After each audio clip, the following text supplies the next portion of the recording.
So why exactly is muscle so hard to grow?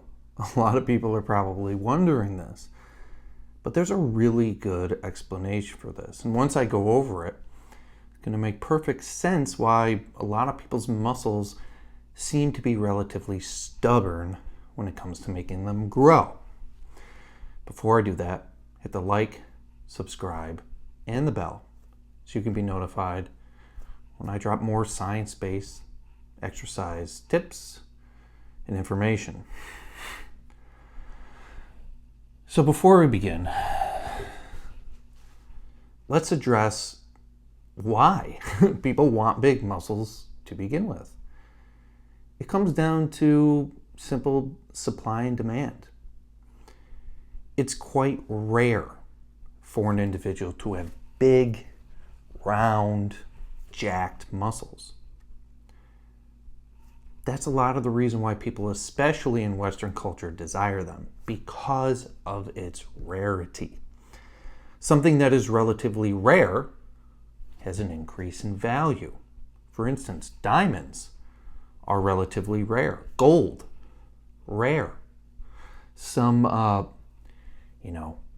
sports cars are very rare. There are some Ferraris that sell for $5 to $10 million. Old Ferraris from like the 60s. They're not a better car than a modern Toyota Corolla, but they are about 100 times the price. Why? Rarity. Why do people desire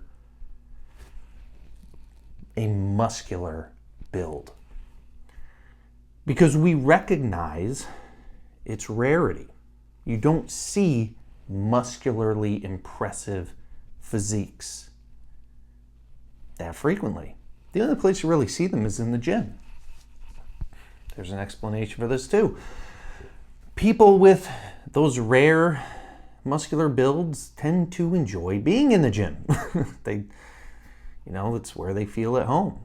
Obviously, the gym plays a role in building these physiques, but the reason you see, some really muscular people almost live in the gym is because that is a place where they feel good. They're at a place where, they're good at something. And what they're good at is just looking muscular. So a lot of the reason people even desire a muscular physique is due to the rarity. And deep down, we know it's rare. And that's why we desire it. But also,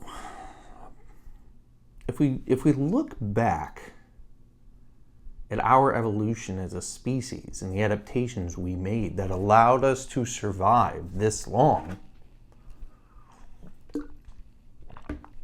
large muscles were disadvantageous to our species. Homo sapiens, bipedal, evolved primates for the most part. Let's look at our own physiology and we'll kind of see why huge muscles were relatively advantageous. It's all going to make sense. We as Homo sapiens are more of an endurance type species. And it's very clear based on our adaptations that we evolved for more endurance. All right, we weren't the fastest, certainly not the strongest, but we could out-endure almost anything. Look at the physiological evidence. 1, we're bipedal. We move around with 2 limbs while many animals move around with 4. What does the bipedal allow us to do? Reduce the amount of energy consumption by using only 2 limbs. And also, you look at the way we walk. It's extremely energy efficient. It's a series of falling and catching ourselves when we walk.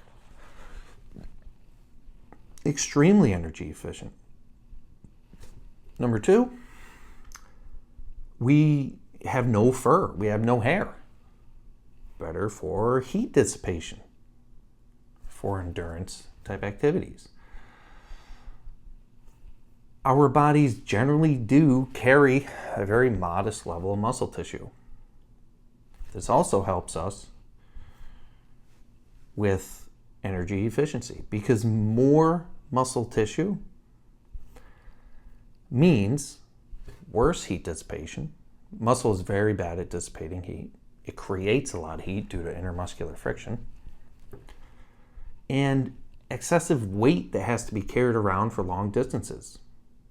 It would be disadvantageous to carry a lot of muscle as an endurance type species. And this is exactly the reason why it's so difficult for most people to build muscle. And why it's largely determined by unusual genetics when somebody builds very large muscles. It's almost like an accident in genetics because it would be disadvantageous evolutionarily to hold a lot of muscle because all that muscle, again, dead weight to carry around most of the time because we're an endurance type species, bad heat dissipation. Also, a lot of muscle requires a lot of calories to maintain.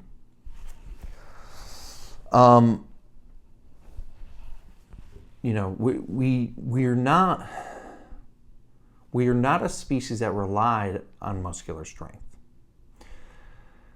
So we're not a species that evolved to build a lot of muscular strength. Conversely, look at a silverback gorilla.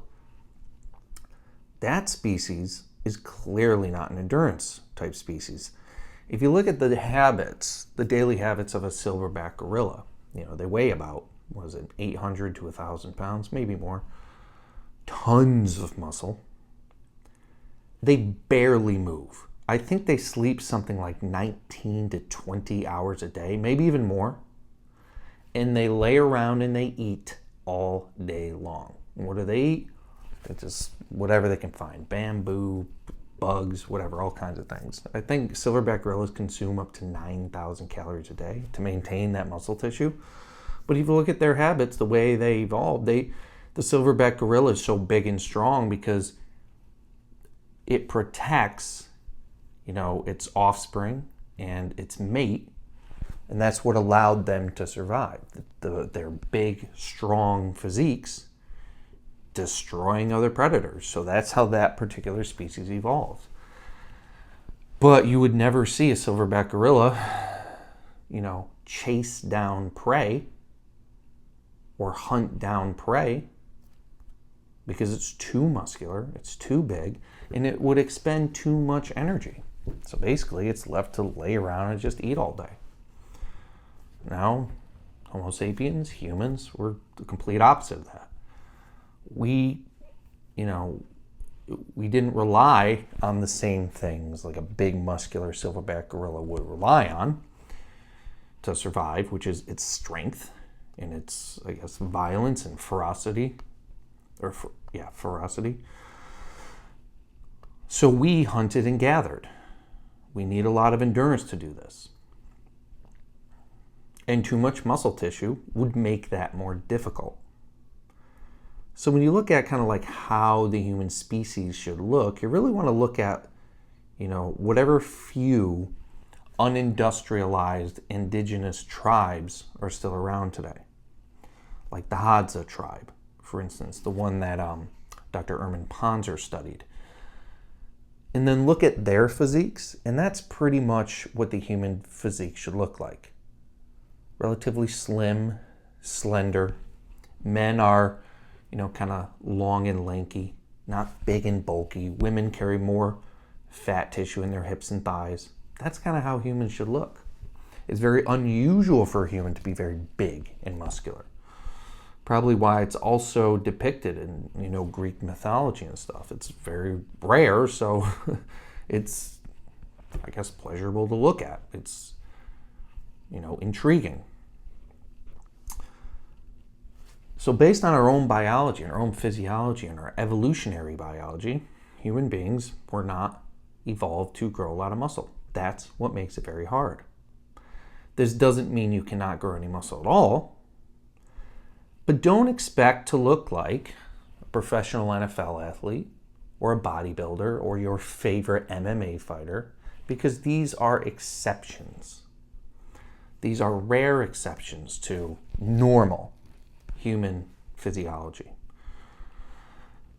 But you can definitely add a significant amount of muscle tissue. You're just probably not going to look like a bodybuilder or a physique athlete.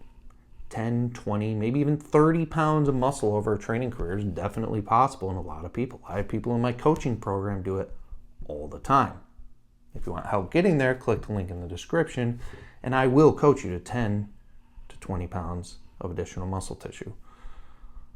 But when we look at like a bodybuilder, that's 60, 70, 80, 100 pounds of additional muscle tissue. Most people are not getting there, okay? That's just the truth. That's just the way it is. So, if somebody comes to me and they show me a picture of somebody and say, hey, I want to look like this, I say, probably not. But that doesn't mean you can't make significant improvement, because you can. You absolutely can. But just remember, the human body did not evolve to pack on muscle easily. Okay? So it does so very slowly. It builds muscle very, very slowly. Over the course of the long run, you'll see a lot of new trainees get those beginner gains where you pack on size very, very quickly. But then to reach your actual full genetic potential probably takes about 2 years of consistent training. You're going to get the bulk of it in the first 6 months to a year. Probably takes about 2 years to get all of it. Very, very close to your genetic limit. So that's it. I just wanted to do a video on that today. Just kind of like off the cusp. Kind of explore why people have a lot of hard time building muscle. Because it's in our DNA to not build a lot of muscle. And we have a lot of hormones a lot of hormonal things and physiological things that literally limit our muscle growth, which I'll get into on another video. But if you're growing muscle relatively slowly, well, just realize you're supposed to. It's supposed to be slow. If you're not growing muscle at all, there's something wrong with your training. Likely it's lacking intensity. That's where my Golden Era system comes in. goldenerasystem.com will teach you how to train intensely if you're not seeing any muscle growth. But just keep in mind, it's going to be slow, it's going to be steady, and you may not end up looking like a bodybuilder at the end of the day. Almost certainly not. All right? And that's the truth. Don't forget to hit the like, subscribe, and the bell notification icons. You'll be notified when I give you more content on things like this and how to optimize your time in the gym to build the best physique with the most minimal amount of time spent in the gym with no injury. See you guys next time.